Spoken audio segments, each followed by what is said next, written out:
berhenti jadi laki-laki, Pak. Kalau ustaz, saya tidak, cuma istriku lebih berani.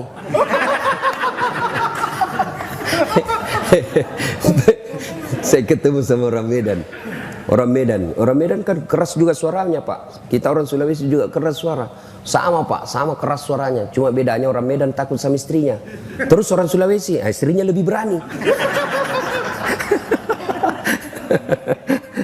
Ibu bapak, saudara-saudara sekalian, bersedekahlah. Di akhirat kelak, Nabi pernah ceritakan, ibu, di depan pintu sorga ada 4 manusia bertengkar masing-masing mau masuk sorga. Siapa? Dipanggil orang pertama. Kata malaikat, maju. Kenapa kau mau masuk nomor 1 ke dalam sorga? Ya malaikat, saya waktu hidup saya haji mabrur. Katanya haji mabrur nomor 1 masuk sorga. Katanya sih. Siapa kasih tahu kau? Ustadz. Wah, kalau begitu kau tidak boleh dahului ustadzmu. Dosa kau. Mundur orang kaya. Panggil orang kedua. Kamu, kenapa masuk nomor 1? Jibril, saya dulu mati syahid membela agama Allah. Katanya orang mati syahid nomor 1 masuk surga. Katanya, siapa kasih tahu kau? Ustadz. Sama, tidak boleh kau dulu ustadzmu. Dosa kau. Mundur. Panggil orang ketiga. Kau, saya dulu kaya. Rumahku besar di Cipete 1 nomor 88. Saya bikin pengajian, undang Ustadz Dasat. Katanya orang kaya yang pemurah nomor 1 masuk surga. Katanya, siapa kasih tahu kau? Ustadz. Mundur, tidak boleh kau dahului ustadzmu. Panggil orang keempat. Kamu, kenapa masuk nomor 1? Saya lah ustadz yang dicerita ini tadi 3. Oh kau, saya lah Dasat Latif. Kau sudah. Saya yang kasih tahu mereka ini. Wah, kalau gitu kau masuk surga. Masuklah surga ini ustadz. Tinggal beberapa langkah masuk surga, tiba-tiba dia berkata, wahai malaikat, betul saya dakwai mereka. Betul saya memberitahu mereka. Saya bisa jadi ustadz karena ada orang kaya kasih saya duit beli buku. Saya jadi ustadz karena ada orang kaya bangun masjid tempat saya dakwah. Saya jadi ustadz karena ada orang kaya bangun sekolah tempat saya nuntut ilmu. Nih, saya jadi ustadz, jasa-jasanya nih orang kaya nih. Saya malu mendahului dia. Dia banyak betul partisipasinya dalam hidup saya. Ya Jibril, sampaikan kepada Allah, saya tidak mau mendahului orang kaya yang pemurah ini. Akhirnya Allah hadiahkan kalian orang kaya yang pemurah nomor 1 dulu masuk ke dalam surga. Orang kaya yang pemurah. Tapi orang kaya yang pelit nomor 1 juga. Kemana? Ke neraka. Terserah ibu-ibu mau pilih jalur mana. Ibu-ibu yang sudah kaya, jangan lupa investasi untuk akhirat. Bawa itu berlianmu ke akhirat. Bawa itu jamrutmu ke akhirat. Jangan cuma pakai di dunia. Gimana caranya? Kirim sebelum ibu wafat. Enaknya itu kita jadi orang kaya, Bu. Ada nikmat yang orang lain tidak miliki sebagai orang kaya. Apa? Status sosial. Ibu coba pakai emas palsu. Tidak ada orang percaya bilang palsu. Coba pakai. Semua orang bilang asli. Palsu. Tidak mungkin. Masa orang kaya pakai palsu? Itu enaknya dia orang kaya. Tapi orang miskin biar dia pakai asli. Dari mana dia dapat itu? Itu enaknya jadi orang kaya. Maka saya seandainya kaya palsu aja aku pakai semua. Pak. Nah, maka yang baik. Nah, itu saya sudah sedikit lagi saya ini. Ada itu sawah di kampung. Sudahlah, kau jual itu, bikinkan masjid. Mudah-mudahan masjid itu menjadikan saya nanti di sorga. Di akhirat penantian alam kubur, tenang hidupku. Pak, saya mau nanti tempat tidurku seperti di dunia ini. Spring bed, ber-AC, enak di dalamnya. Saya mau, kirimlah spring bed ke panti asuhan. Saya mau terang kuburku nanti di akhirat. Kirim. Karena ibu dikubur, ibu bukan menanti 1 tahun. Bukan menanti 100 tahun. Menanti sampai hari kiamat. Dan ibu kalau meninggal, siapa yang kuasai hartanya ibu? Ibu kalau meninggal, siapa? Istri kedua. Maka waktu ibu meninggal, menangislah suami. Diambillah cincinnya. Sayangku, inilah pemberianku untuk kunikahi kau. Diambil lagi gelangnya. Sayangku, ini hadiah ulang tahun. Diambil semua. Sudah itu 3 bulan menikah. Maka dia kasihlah istrinya yang baru.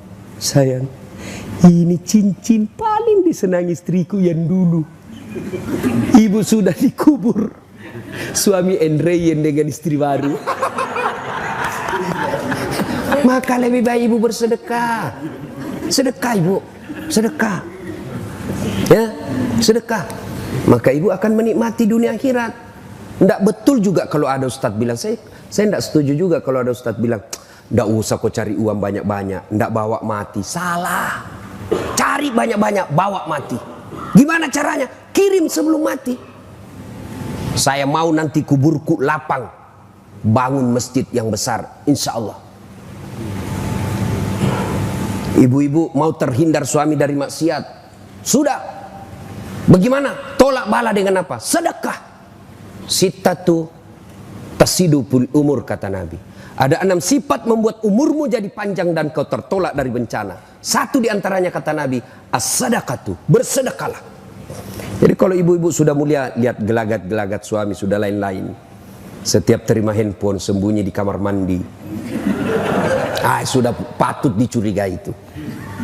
Daripada ibu curhat di Facebook, curhat di WhatsApp, tidak kusangka kau begitu. Di mana di kau? Beleng-beleng. Apa mau curhat rahasia rumah tangga di medsos? Karena ada juga itu ibu-ibu begitu. Andai ku tahu kau begini, aku tidak akan menerimamu dulu. Apalagi tidak, aku sudah punya anak 2. Lebih curhat di hadapan Allah. Bangun ibu sholat tengah malam, ngadu dalam doa, minta. Doa itu bukan beli buku di toko Gramedia baru kita hafal. Bukan, berdoa itu bukan menghafal. Doa itu curhat. Bahasa Bugisnya doa sama peletu. Daripada ibu bahasa Arab bingung malaikat. Malaikat apa maksudnya ini ibu? Aduh, bingung lagi saya lihat ini ibu. Ibu, lain di bibir, lain di hati. Menangislah dia berdoa. Iya, apa dia bilang ini ibu? Dia minta supaya suaminya setia, tapi doa yang dia baca, doa minta hujan. Bingunglah malaikat. Maka ibu tidak harus bahasa Arab berdoanya. Ya, nah ibu, namanya sholat hajat. Selesai sholat hajat, tumpahkan luapan hatimu kepada Allah. Ya Allah, Engkau tempatku beribadah, dan hanya Engkau tempatku memohon. Engkau melarangku curhat kepada manusia. Engkau melarangku meminta tolong kepada selain Engkau, ya Allah. Maka aku datang memohon kepadamu, ya Allah. Kurendahkan harapanku hanya kepadamu, ya Allah. Iyyaka na'budu wa iyyaka nasta'in. Ya Allah, suamiku makin hari makin liar saya lihat, ya Allah. Tidak mungkin saya bisa menjaganya 24 jam, ya Allah. Tapi Engkau yang maha memelihara, ya Allah. Ya Allah, ini ada duitku 1 juta. Besok saya bawa ke panti asuhan. Mudah-mudahan 1 juta ini suamiku terhindar dari wanita jahat. Bismillahirrahmanirrahim. Coba amalkan itu ibu. Coba amalkan. Cuma yang jadi masalah kalau suaminya juga bangun sholat tahajud. Dan dia sudah tahu juga rumusnya pak. Ngadulah kepada Allah. Ya Allah, capek sudah saya lihat istri saya, ya Allah. Ngamuk aja kerjanya, ya Allah. Tiap hari ngamuk aja kerjanya, ya Allah. Kala-kala Satpol PP. Ya Allah, ini ada duit saya 1 juta, ya Allah. Saya bawa besok ke panti asuhan. Mudah-mudahan 1 juta ini istriku ikhlas saya kawin lagi, ya Allah. Bingung malaikat, yang mana dikabulkan doanya? Sedekah pak, sedekah. Bapak-bapak yang mulai sakit-sakitan, sedekahlah. Jangan andalkan dokter. Dokter itu hanya alternatif yang kesekian. Yang menyembuhkan manusia bukanlah dokter, tapi Allah. Bagaimana supaya Allah mengabulkan doa kita? Sedekahlah.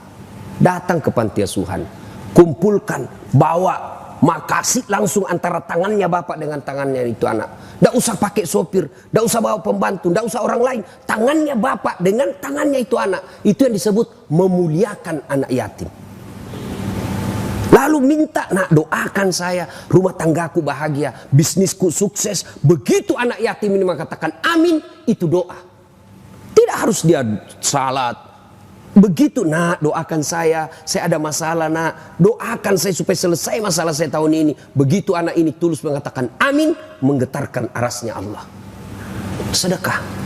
Ibu-ibu ada masalah, sedekah. Makin ibu pelit, sudah sewajarnya dikeluarkan, tidak dikeluarkan, maka Allah tegur kita.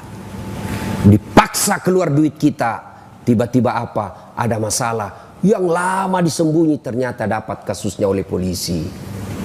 Habis hanya untuk atur damai, atur damai, atur damai, dan tidak ada baik-baiknya. Ganti Kapolres, atur damai lagi. Ganti lagi, atur damai lagi. Atur damai lagi. Habis hanya untuk atur damai yang tidak pernah damai-damai. Ya, ya Pak. Tiba-tiba anak kita tanpa sepengetahuan kena narkoba. Itu Allah paksa. Tiba-tiba kena kita penyakit yang belum tahu apa dokter katakan. Tapi saya sakit dok, kok begini. Dokter periksa tidak ada penyakitnya. Itu Allah tegur, kau terlalu pelit. Sedekahlah. Akan Bapak Ibu sehat walafiat. Nah, yang keempat kata Nabi, kalau kalian mau sukses, silul arham, sambungkan persaudaraan, perbanyak temanmu. Keliru sekali orang di zaman sekarang ini memperbanyak musuh. Jangan memperbanyak musuh. Maka salah satu teknik dakwah saya Pak, tidak mau menyerang orang, menyakiti orang. Karena dakwah ini harus kita rangkul orang. Ya, banyak teman, banyak rezeki. Saya selalu bilang begini Pak, saya ini tidak banyak uangku, tapi temanku banyak. Temanku yang banyak uangnya. Ada Pak Ridwan, ada Haji Halim. Assalamualaikum Haji. Waalaikumsalam. Aman lagi saya ini. Ya, Pak. Saya itu di Makassar Pak, hampir tidak pernah laku duit saya. Kemana-mana saya gratis. Makanya istri saya itu senang sekali kalau saya ke pasar. Ustaz aja ke pasar.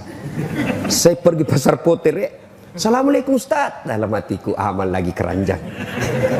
Dalam bawa telur. Berapa Ji? Nggak usah Ustaz. Nggak enak masih pagi-pagi Ji. Nggak usah Ustaz. Dalam hatiku memang itu kutunggu. Coba. Banyak teman, banyak rezeki. Yang kedua, banyak teman, gampang selesai masalah. Banyak orang Pak tidak perlu keluar duitnya karena masalahnya Anda, karena pertemanan. Inilah yang bahasa modernnya koneksi. Siapa banyak koneksinya, gampang selesai masalahnya. Saya pergi ke kantor Polres, pergantian SIM, perpanjangan SIM. Baru saya turun dari mobil, dilihat CCTV, keluar ke Polres. Assalamualaikum Ustaz. Waalaikumsalam. Siap komandan. Ada apa ini Ustaz? Perpanjangan SIM komandan. Tunggu Ustaz, panggil Kasat Lantas. Bantu itu Ustaz ya.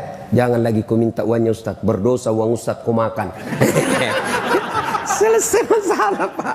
Itu banyak teman, banyak gampang selesai masalah. Maka perbanyaklah teman Pak. Jangan mencari musuh. Silul arham. Wa'tazimu bihablillahi jami'an wa la tafarraqu. Berpegang teguhlah engkau kepada tali persaudaraan agama Allah dan janganlah engkau bercerai-berai. Apa yang membuat biasa kita bercerai-berai? Apa? Kesombongan. Jangan sombong. Kan saya senang betul tadi masuk di sini, saya lihat rumahnya. Langsung Pak Haji bilang, titipan Ustaz. Menyadari bahwa ini titipan. Harta itu Bu, simpan pada tempatnya. Jangan simpan di hati. Kalau Bapak simpan di hati, menderita itu. Sendalmu yang 70 juta simpan di kakimu. Apa haram? Tidak. Kalau ibu pakai supaya orang tidak hina ibu, boleh. Namanya muru'ah. Kewajiban membela harga diri supaya orang tidak hina kita. Boleh. Lalu kapan dia sombong?